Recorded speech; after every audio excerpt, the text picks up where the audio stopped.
6월 24일 아침 저희들에게 주시는 하나님 말씀 출애굽기 16장 1절로 12절까지 말씀입니다. 이스라엘 자손의 온 회중이 엘림에서 떠나 엘림과 시내산 사이에 있는 신광야에 이르니 애굽에서 나온 후 둘째 달 15일이라. 이스라엘 자손 온 회중이 그 광야에서 모세와 아론을 원망하여 이스라엘 자손이 그들에게 이르되 우리가 애굽 땅에서 고기 가마 곁에 앉아 있던 때와 떡을 배불리 먹던 때에 여호와의 손에 죽었더라면 좋았을 것을 너희가 이 광야로 우리를 인도해 내어 이 온 회중이 주려 죽게 하는도다. 그때 여호와께서 모세에게 이르시되 보라, 내가 너희를 위하여 하늘에서 양식을 비같이 내리리니 백성이 나가서 일용할 것을 날마다 거둘 것이라. 이같이 하여 그들이 내 율법을 준행하나 아니하나 내가 시험하리라. 여섯째 날에는 그들이 그 거둔 것을 준비할지니 날마다 거두던 것에 갑절이 되리라. 모세와 아론이 온 이스라엘 자손에게 이르되 저녁이 되면 너희가 여호와께서 너희를 애굽 땅에서 인도하여 내셨음을 알 것이요 아침에는 너희가 여호와의 영광을 보리니 이는 여호와께서 너희가 자기를 향하여 원망함을 들으셨음이라. 우리가 누구이기에 너희가 우리에게 대하여 원망하느냐.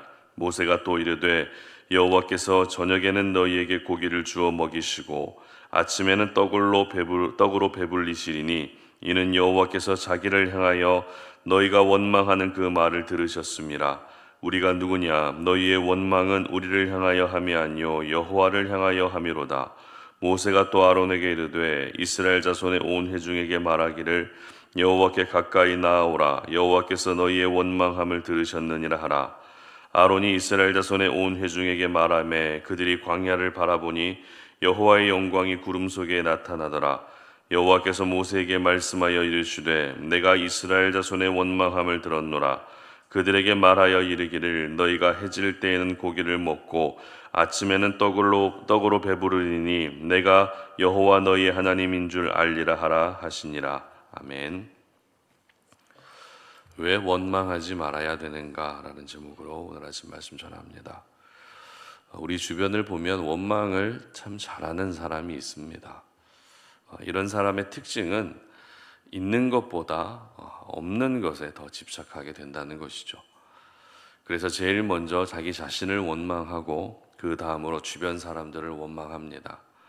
그리고 이제는 부모님을 원망하게 되고 또 환경과 배경을 원망하고 심지어 이 사회를 원망할 정도로 원망의 대상이 순식간에 확산되어 버립니다.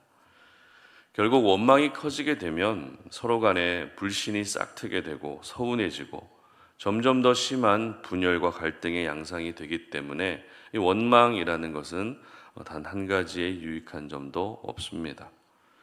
오늘 우리가 살펴보게 되는 출애굽기 16장도 역시 백성들의 원망에 대한 내용으로 가득 채워져 있습니다. 특별히 오늘 사건이 있었던 때가 언제인지를 기록하고 있는 1절 말씀 보시기 바랍니다. 이스라엘 자손의 온 회중이 엘림에서 떠나 엘림과 시내산 사이에 있는 신광야에 이르니 애굽에서 나온 후 둘째 달 15일이라. 아멘. 바로 출애굽하고 나서 둘째 달 15일이 된 때라는 것입니다.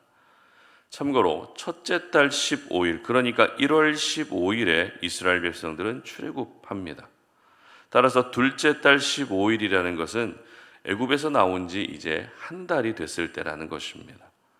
그런데 한 달 된 시점에 또 반복됐던 것은 바로 원망이었죠. 첫 번째 원망은 애굽 군대가 추격할 때 원망했습니다.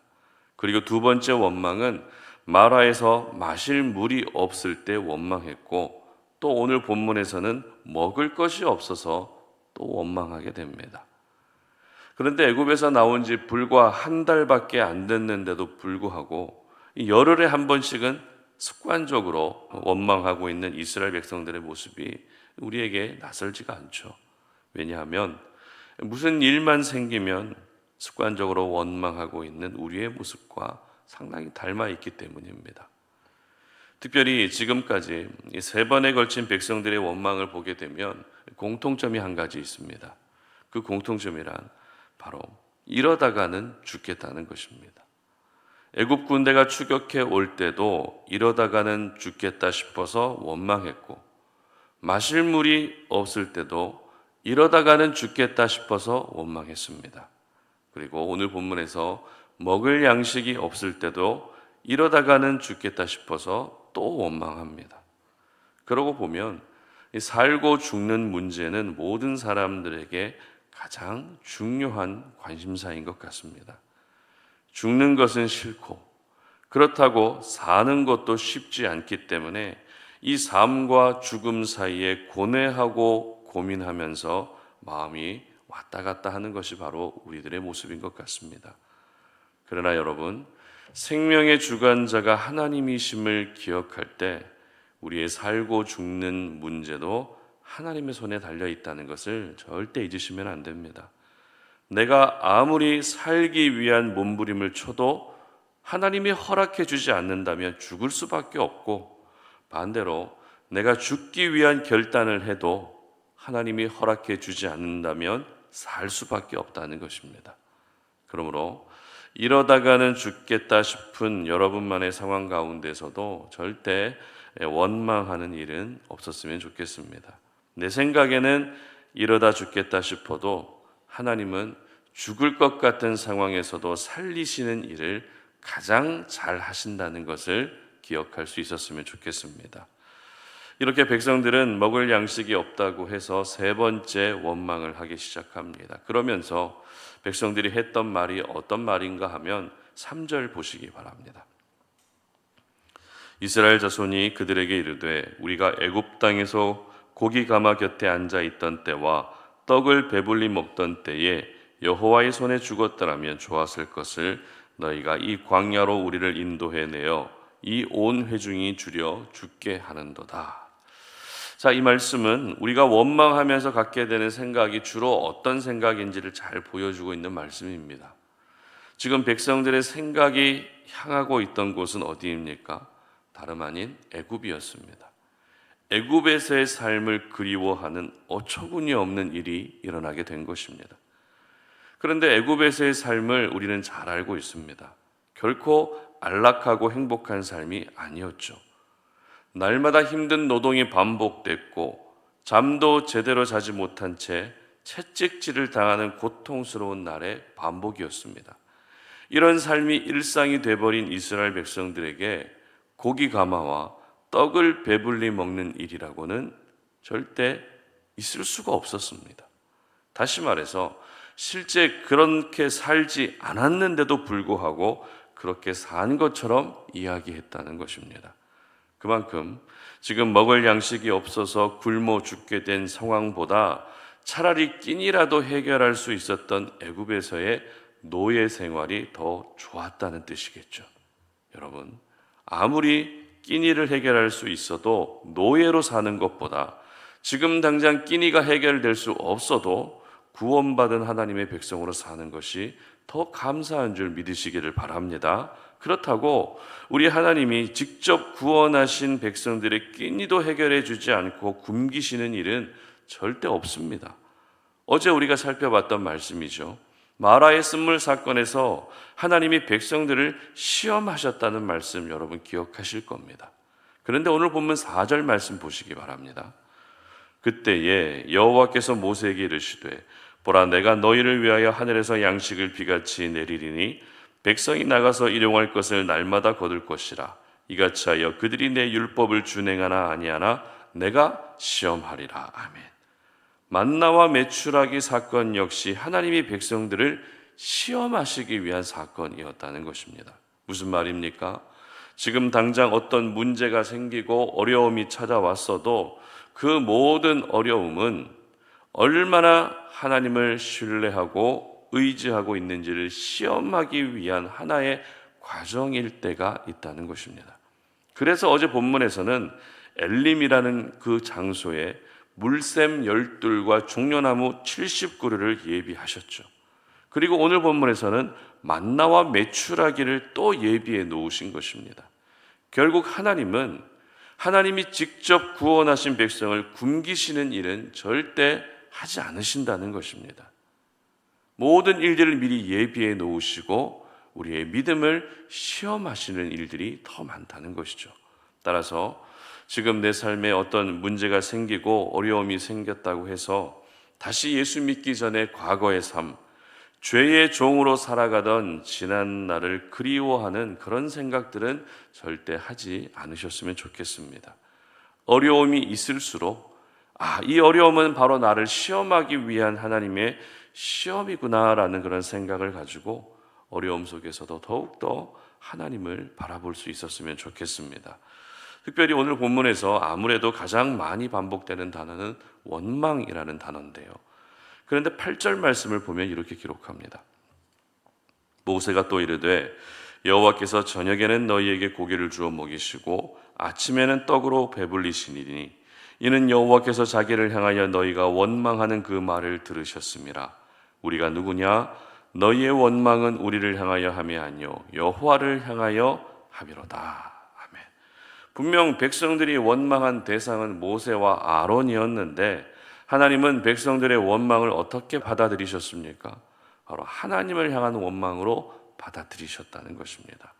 여러분, 이 말씀은 굉장히 중요한 말씀입니다. 우리는 사람을 원망하고 환경을 원망하고 이 사회를 원망합니다.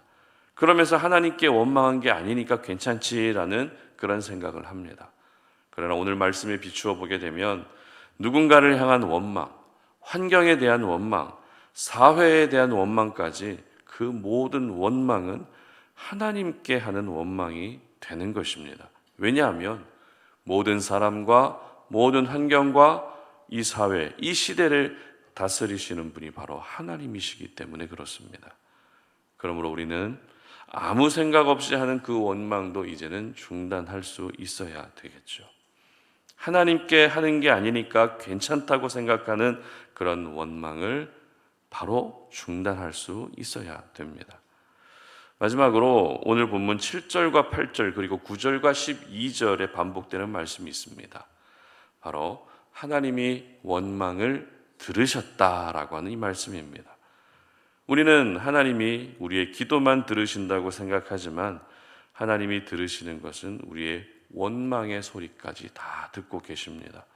누군가 내 말을 듣고 있다고 생각한다면 아무래도 말을 조심할 수밖에 없겠죠. 마찬가지입니다.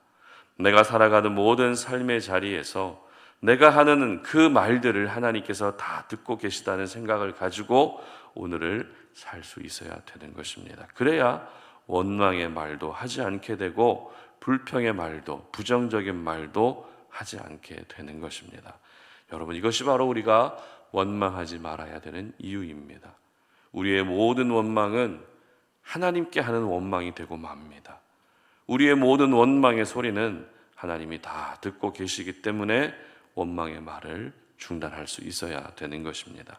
바라기는 아무 생각 없이 해왔던 원망을 이제는 조금씩 줄여갈 수 있었으면 좋겠습니다. 내게 있는 것보다 없는 것에 더 집착하면서 그것이 원망으로 이어지는 것이 아니라 내게 있는 것을 감사할 수 있었으면 좋겠습니다. 그래서 이 원망과 불평이라는 병이 절대 재발되는 일이 없으시기를 주님의 이름으로 축복합니다. 함께 기도하겠습니다. 하나님 감사합니다. 오늘도 우리가 주님의 거룩한 말씀을 앞에 오늘 우리가 하지 말아야 될 것이 무엇인지를 깨닫습니다. 우리는 나도 모르게 원망의 말들을 하게 되고 불평의 말들을 하게 됩니다. 하나님이 듣고 계시지 않는다 생각을 하고 또 하나님께 하는 원망이 아니기 때문에 해도 된다라고 생각하지만 하나님은 다 듣고 계시고 누군가에게 하는 원망마저도 하나님께 하는 원망으로 하나님은 생각하고 계시기 때문에 우리는 오늘 이 시간 이 하루를 살아가면서 이 모든 원망의 말을 중단할 수 있도록 하나님께서 은혜를 베풀어 주시옵소서. 그래서 우리의 삶 가운데 원망의 말들만 쏟아놓는 우리의 삶이 아니라 하나님께 감사의 고백들, 하나님께 모든 영광을 올려드릴 수 있는 그런 믿음의 고백들이 우리의 거룩한 언어 습관이 되게 하여 주시옵소서. 감사드리며 예수님의 이름으로 기도드립니다. 아멘.